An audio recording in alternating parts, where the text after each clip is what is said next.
Good morning friends. स्वागत है आपका हमारे यूट्यूब चैनल जीएस कैप्सूल में। आई होप आप सभी लोग अच्छे होंगे और आपकी तैयारी अच्छी चल रही होगी। फ्रेंड्स, आप सभी को पता है हम अपने इस चैनल के माध्यम से रेगुलरली वन लाइनर्स की फॉर्म में करंट अफेयर्स आपको प्रोवाइड कराते हैं और वीकेंड पर मैं पूरे हफ्ते का फ्री पीडीएफ, क्वेश्चन आंसर और ऑल इंडिया रेडियो की समरी के साथ आपको प्रोवाइड करा देता हूं। तो 21 से 27 अगस्त का जो पीडीएफ है, question answer, all India radio और वन लाइनर्स का, वो आपको मेरे टेलीग्राम ग्रुप में मिल जाएगा। आप वहां से उसको डाउनलोड कर सकते हैं, ठीक है, फ्री ऑफ कॉस्ट, कोई उसकी कॉस्ट नहीं है। तो चलिए देखते हैं कौन कौन से करंट अफेयर्स चर्चा में रहे। तो ये कि नेशनल पार्क कल बहुत चर्चा में रहा। अफगानिस्तान में तालिबान सरकार के बामियान प्रांत में, जो बामियान के बुद्धा थे, आपको याद होगा, तालिबान ने वो भी नष्ट कर दिए थे। इतना बड़ा वो यूनेस्को की वर्ल्ड हेरिटेज साइट थी, उसको भी इन्होंने नष्ट कर दिया था।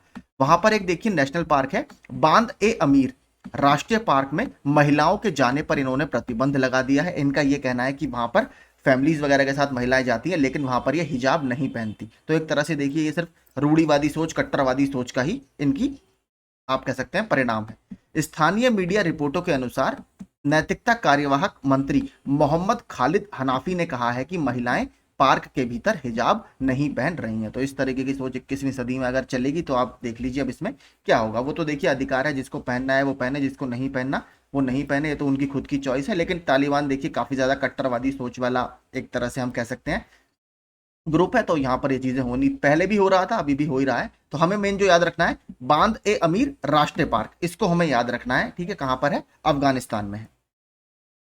केंद्रीय पर्यावरण, वन और जलवायु परिवर्तन मंत्रालय ने हाल ही में कुंभलगढ़ वन्यजीव अभयारण्य, जो कि राजस्थान में है, कुंभलगढ़ का किला भी आपने सुना होगा, इसको बाघ अभयारण्य घोषित करने के लिए राष्ट्रीय बाघ संरक्षण प्राधिकरण यानी एनटीसीए की सैद्धांत, आपकी इन प्रिंसिपल अप्रूवल या सैद्धांतिक अप्रूवल इसको मिल गया है। तो अभी बना नहीं है, अभी इन प्रिंसिपल अप्रूवल मिल गया है। आगे आगे जो प्रोसेस होगी वो इसमें किया जाएगा। इससे पहले देखिए यहाँ पर लगभग आपके 5 टाइगर रिजर्व हैं, ठीक है, ऑलरेडी राजस्थान में। मुकुंदरा हिल्स है, रामगढ़ विषधारी है, रणथंबोर है, सरिस्का है। तो ये सारे टाइगर रिजर्व आपके राजस्थान में ऑलरेडी हैं।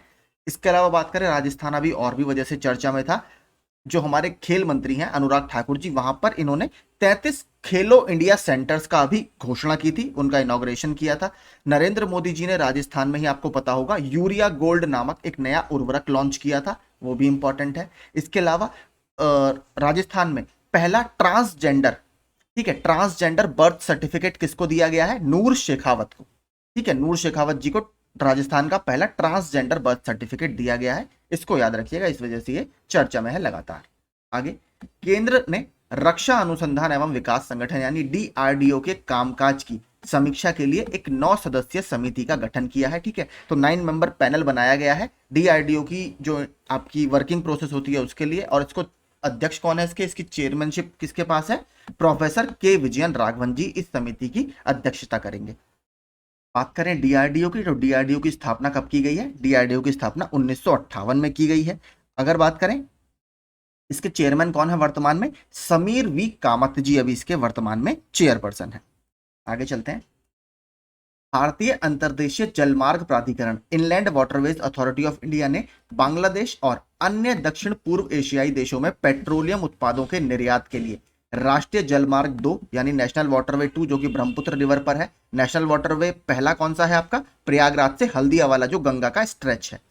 इंडो बांग्लादेश प्रोटोकॉल रूट आईबीपीआर का उपयोग करने के लिए नुमालीगढ़ रिफाइनरी लिमिटेड, जो नुमालीगढ़ की आपकी तेल शोधन कार्यशाला है, उसके साथ एक समझौता ज्ञापन पर हस्ताक्षर किए हैं। तो यहां से देखिए आपका असम में देखिए हो क्या रहा है। असम में एक मल्टी मॉडल लॉजिस्टिक्स पार्क बन रहा है, आपको पता होगा, जोगिग होपा में। मल्टी मॉडल क्या होते हैं? जो हर तरीके के यातायात से जुड़े होते हैं, हवाई मार्ग से, जल मार्ग से, ठीक है, रेल मार्ग से और आपका रोड मार्ग से, सभी से वो जुड़े होते हैं। इसको मल्टी मोडल बोला जाता है। तो वहां पर देखिए क्या हो रहा है, नुमालीगढ़ ऑयल रिफाइनरी से इंडो बांग्लादेश प्रोटोकॉल रूट के सहारे आपका बांग्लादेश में और जो साउथ ईस्ट एशिया कंट्री है, म्यांमार है, लाओस है, कंबोडिया है, वियतनाम है, इसको ऑयल सप्लाई करने के लिए सरकार ने एक तरह से काम करने की बात की है। तो ये एक इंपॉर्टेंट हमारे लिए चीज है, आपको 2 याद रखने हैं। एक तो नेशनल वाटरवे 1, वो प्रयागराज से हल्दिया तक है। दूसरा नेशनल वाटरवे 2, जो कि ब्रह्मपुत्र नदी के ऊपर है। और नुमालीगढ़ ऑयल रिफाइनरी कहां पर स्थित है? ये असम में स्थित है।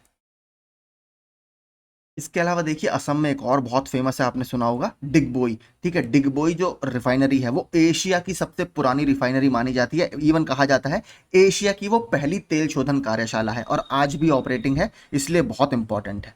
ठीक है, तो नुमालीगढ़ डिगबोई जो है, डिगबोई भारत की सबसे पुरानी है, इवन एशिया की वो पहली है। तो ये भी असम में ही स्थित है, याद रखिएगा। आगे, प्रोटीन का अधिकार अभियान में तो एक कैंपेन देखिए चला था, राइट टू प्रोटीन, या प्रोटीन का अधिकार, जो आपके बॉडी में न्यूट्रिएंट है, पोषक तत्व है।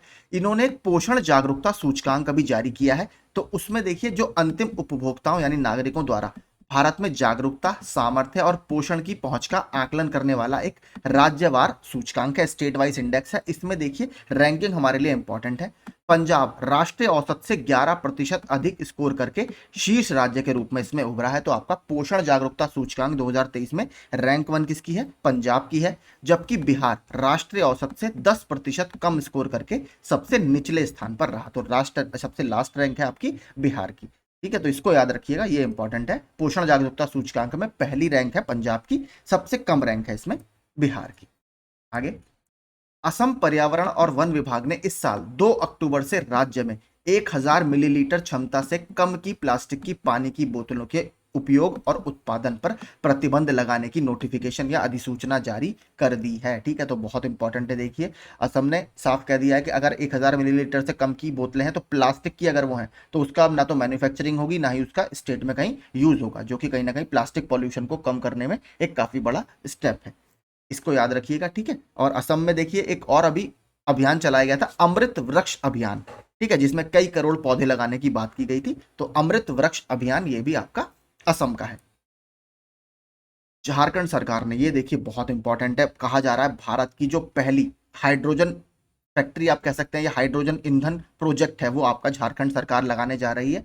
झारखंड सरकार ने 350 करोड़ रुपए से अधिक की अनुमानित लागत पर जमशेदपुर में देश की पहली, जिसको जमशेदपुर को स्टील सिटी भी बोला जाता है, हाइड्रोजन ईंधन परियोजना स्थापित करने के लिए TCPL green energy solutions private limited के साथ एक समझौता ज्ञापन पर हस्ताक्षर किए हैं। तो देखिए बहुत बड़ी बात है, झारखंड में आपका पहली हाइड्रोजन ईंधन परियोजना शुरू होने जा रही है।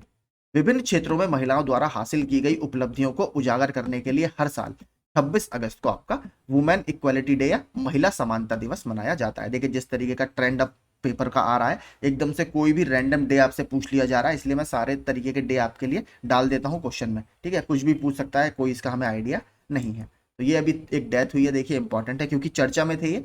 प्रसिद्ध गणितज्ञ सांख्यिकीविद के राधाकृष्ण राव, जिन्हें व्यापक रूप से CR राव के नाम से जाना जाता है, 102 वर्ष की आयु में इनका निधन हो गया। तो आपसे देखिए पहले तो यही पूछ सकता है ये किससे संबंधित है, तो ये सांख्यिकीविद है, एक स्टैटिस्टिशियन है। अगला, इन देखिए न्यूज में ये क्यों है, इन्हें हाल ही में देखिए प्रतिष्ठित सांख्यिकी में अंतरराष्ट्रीय पुरस्कार 2023 प्रदान किया गया था, और जिसे क्या कहा जाता है, स्टैटिस्टिक्स के फील्ड का या सांख्यिकी के क्षेत्र का नोबल पुरस्कार इसे माना जाता है। तो ये काफी इंपॉर्टेंट है, इसलिए देखिए मैंने ये डाला है।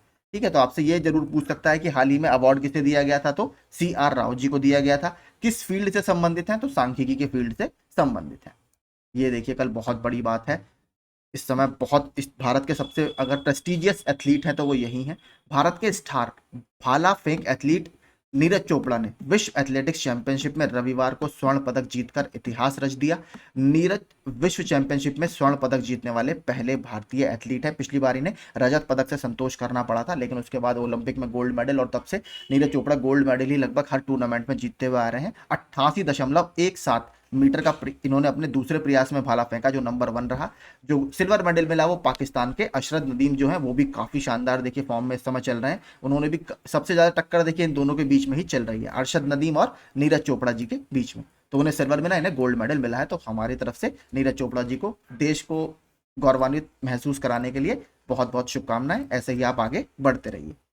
अगला, ये देखिए थोड़ा सा अब युद्ध अभ्यास चर्चा में है। भारतीय वायुसेना की टुकड़ी काहिरा, जो कि मिस्र की राजधानी है, 27 अगस्त से 16 सितंबर तक होने वाले द्विवार्षिक, यानी 2 साल में एक बार होता है, बहुपक्षीय त्रिसेवा अभ्यास ब्राइट स्टार 2023 में भाग लेगी। इस अभ्यास में अमेरिका, सऊदी अरब, ग्रीस और कतर की वायुसेना टुकड़ियां भी हिस्सा लेंगी। तो कहां पर हो रहा है, मिस्र के काहिरा में आयोजित किया जा रहा है। कम्युनिटी में मैंने क्विज भी सुबह सुबह डाल दिया था। इसके अलावा जो हालिया व्यायाम चर्चा में रहे, भारतीय नौसेना और रॉयल सऊदी नौसेना ने लाल सागर सऊदी अरब के बीच एक पैसेज एक्सरसाइज 2023 आप कहता है आयोजन किया, और भारत की तरफ से इसमें किसने भाग लिया? आईएनएस चेन्नई ने इसमें भाग लिया। इसके अलावा देखिए भारत और ऑस्ट्रेलिया के बीच में भी एक अभ्यास चल रहा है, ऑस इंडेक्स।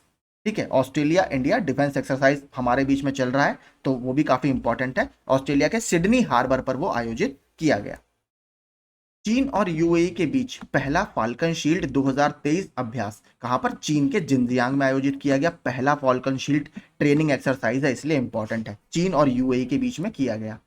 भारत और मंगोलिया के बीच नोमैडिक एलिफेंट 2023 अभ्यास का 15वां संस्करण उलान बटार मंगोलिया में आयोजित किया गया, और इसके अलावा मंगोलिया में ही खान क्वेस्ट बहुपक्षीय अभ्यास भी आयोजित किया गया था। ठीक है, ये तो द्विपक्षीय है, बहुपक्षीय अभ्यास था, उसमें कई सारे देशों ने भाग लिया था, वो भी मंगोलिया में ही आयोजित किया गया था, खान क्वेस्ट। भारत और अमेरिका के बीच साल्वेक्स अभ्यास का 7वां संस्करण ये केरल के कोच्चि में आयोजित किया गया। इसके अलावा जापान भारत समुद्री अभ्यास, जिसको जिमैक्स बोला जाता है, जापान इंडिया मैरीटाइम एक्सरसाइज, इसका 7वां संस्करण विशाखापट्टनम आंध्र प्रदेश में आयोजित किया गया। तो यही देखिए अभी सारे हमारे जो युद्ध अभ्यास थे वो चर्चा में थे। इंपॉर्टेंट है, ब्राइट स्टार 23 ये आपसे पूछ सकता है, तो इसको याद रखिएगा। ठीक है, तो यही देखिए हमारे सारे करंट अफेयर चर्चा में थे जो अभी हाल ही में पूछे गए। इसके देखिए लगातार आप मेरा कम्युनिटी पोस्ट देखते रहा करिए, वहां पर रेगुलरली मैं क्विज डालता रहता हूं जो आपके एग्जाम पॉइंट ऑफ व्यू से इंपॉर्टेंट है। अगर वीडियो पसंद आते हैं तो प्लीज हमारा चैनल सब्सक्राइब जरूर कीजिएगा, और पीडीएफ आप पिछले हफ्ते का डाउनलोड कर सकते हैं। Thank you so much.